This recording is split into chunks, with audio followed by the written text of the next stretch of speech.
Because somebody asked. That's actually the warm air vent from the stove downstairs.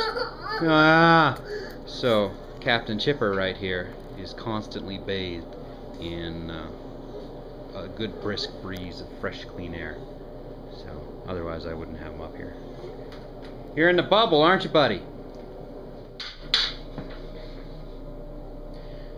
Alright, so the kid and I are about to finish on his mother's restored sideboard. Now, you need a few supplies, keep them handy. You need 400 grit and a sanding block. I'll tell you why later. Some gloves, because it keeps your hands from getting sticky. And a bunch of cotton rags. Old t-shirts work great because they've already had the lint beat out of them. And I'm going to use a wipe-on poly. Now, you can buy your own wipe-on poly, or you can make them. And the number of recipes for wipe-on poly are as diverse and as myriad as the men who make them. This just happens to be 1/2 clear polyurethane and 1/2 mineral spirits. I've heard of people adding tung oil or turpentine oil or linseed oil. I haven't. This is what I'm going to use here. First thing you need to do is get everything clean, reasonably clean, and then you can begin to apply. The application of wipe-on poly is about as simple as it sounds. You get your rag and a ball there, you dip it in, drip, rub it in a circular motion. Treat it almost like it's a stain. Just like you're staining the wood. You rub, you let it soak, and you take it off. Now the difference with what I'm doing here is that in order to build a good finish, I'm going to wet sand it. And the trick is actually to wet sand it with poly. So here I've got my 400 grit sanding, and you're just going to go in circles. So what you're doing is you're creating a slurry, and the slurry is polyurethane and wood. And because this is oak, it's very porous, and so the polyurethane wood slurry gets in between the pores, gets down inside the fibers, and once it's had a chance to harden up in there, it'll give you a glass smooth surface. And that's the surface my wife likes the best.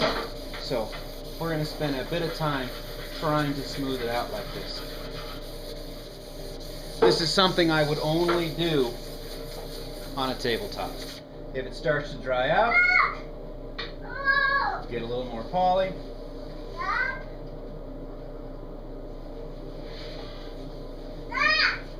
And have at it again. You can do this with a vibrating sander. I've done it with a vibrating sander.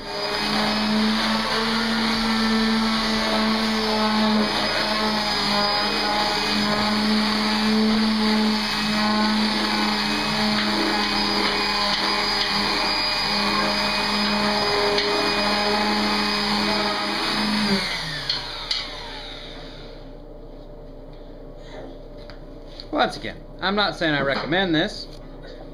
I'm simply saying that sometimes I'm impatient, and it's a lot easier to use 220 grit in a palm sander than 400 grit in a block sander. Yeah, buddy. That's not a stick, that's the bandsaw. Yeah, it is, I promise. It's a little redneck, and it can make a mess, but if you don't care, it's fast. Once you've done the whole tabletop, give it 4 or 5 minutes. You don't want it tacky, but you don't want to rush the process. Then you just wipe it down with a rag, just like it was stained. And yeah, buddy. It's going away? Oh, I see. After you've made your slurry, after you've given your tabletop a few moments to soak in, keep adding pat it on finish anytime you see dry spots, just as if you were staining. Then you wipe her down. The upside of hand rubbing in a finish like this is it can be done very, very quickly with very little mess, as opposed to like spraying. The downside, of course, is the coats are very thin, so you'll need to do several coats. So now everything is done. As long as you store your padding rag in a plastic bag, it won't dry out and it'll still be usable. Don't fold your gloves inside out, they will still be usable. It's hit or miss with the sandpaper. Just clean it off really well. Oh, sanding it when it's got that wet finish on it, it just does such an amazing job at smoothing it out. One thing you might have to do, just like when you're staining, is sometimes the oak will vomit back just that little bit of finish, and it'll puddle on the top. So the last thing you do before you head out and leave it, let's wipe her down one more time. So now the finish has had 2.5 to 3 hours to dry, and you'll notice probably in the video it's a little dull. It's to be expected, but what you can't see is how it is glass smooth.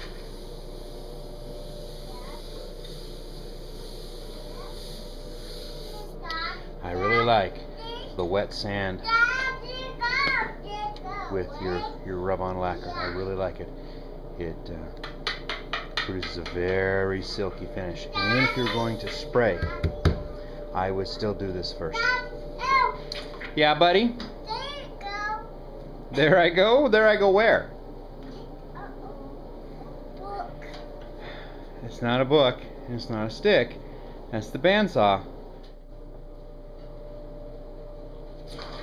You should see with your second coat that it doesn't absorb nearly as much. This is starting to look good now. I'll give all of the flat surfaces probably 4 or 5 coats. I'll give the vertical surfaces like the turnings only 2. You could give the vertical surfaces as many coats as you want. They just don't need it. Here we are at the end of the 3rd coat of probably 5. As you can see, it's really starting to develop that hand rubbed look. Not too bad.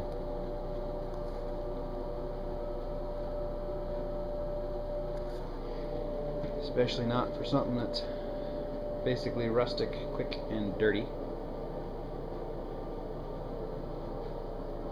So if you have too much dust, you have too much cold, you just don't have the inclination to spray, and you're sick and tired of brushing and the resulting brush marks, then maybe a little thinned out hand rub poly is for you. Good luck with your projects.